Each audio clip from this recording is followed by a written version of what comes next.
ఇలా చాలా చాలా ఆశ్చర్యంగా ఉన్నది. అసలు కరీంనగర్ జిల్లాలలో గౌరవనీయులు బండి సంజయ్ గారు ఏం మాట్లాడుతున్నాడు అనేది ఇలా అందరూ కూడా ఆలోచించాలి, గమనించాలని నేను విజ్ఞప్తి చేస్తా ఉన్నాను. ఇలా బండి సంజయ్ గారు బీజేపీ పార్టీలో ఉన్నారా లేకుంటే బండి సంజయ్ గారు కాంగ్రెస్ పార్టీలో ఉన్నారా ఒక్కసారి తన ఆలోచన చేసుకోవాలని నేను విజ్ఞప్తి చేస్తా ఉన్నాను. ఇలా బీజేపీ పార్టీ ఎజెండా మాట్లాడుతున్నారా, రేవంత్ రెడ్డి గారు ఎజెండా మాట్లాడుతున్నారా, ఇలా బండి సంజయ్ గారు గుండె మీద చేసుకుని ఆలోచన చేయాలని నేను విజ్ఞప్తి చేస్తాను. ఇలా మీరు క్లియర్ గా చూడొచ్చు, ఇలా బండి సంజయ్ గారు రేవంత్ రెడ్డి గారు మ్యాచ్ ఫిక్సింగ్ ఉన్నదనేది ఎంత స్పష్టంగా కనబడతా ఉన్నదంటే, ఇలా రేవంత్ రెడ్డి గారి నోట ఏ మాట వస్తుందో అదే మాట బండి సంజయ్ గారి నోట రావడం అనేది ఇలా చాలా చాలా దురదృష్టకరం అని చెప్పి సందర్భంగా తెలియజేస్తా ఉన్నాను. ఇలా బండి సంజయ్ గారు ఇలా మేము ఒకటే అడుగుతా ఉన్నాం మిమ్మల్ని, ఇలా మా కేటీఆర్ గారు ఏమని అడిగిరు వచ్చి మా కరీంనగర్ లో పట్టణంలో కరీంనగర్ నడి బొడ్డన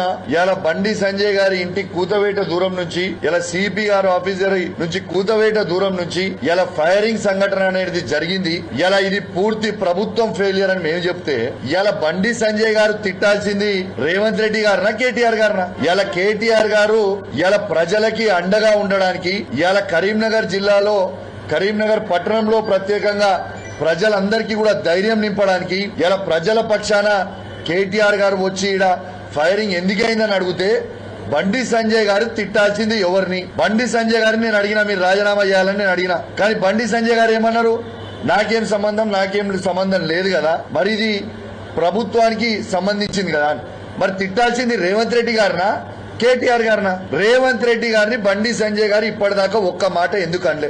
ఇదే కరీంనగర్ ప్రజలు నీకు ఓటేసి 2 సార్లు పార్లమెంట్ సభ్యునిగా నేను ఎన్నుకున్నారు కదా, మరి వాళ్ళ పక్షాన నిలబడి ఇలా బండి సంజయ్ గారు రేవంత్ రెడ్డి గారిని ఈ ఫైరింగ్ ఇన్సిడెంట్ అయితే ఈ ప్రభుత్వాన్ని గాని రేవంత్ రెడ్డి గారిని ఎందుకు తిడతలేరు, ఎందుకు ప్రశ్నిస్తలేరు? ఇది సూటిగా చెప్పాలి.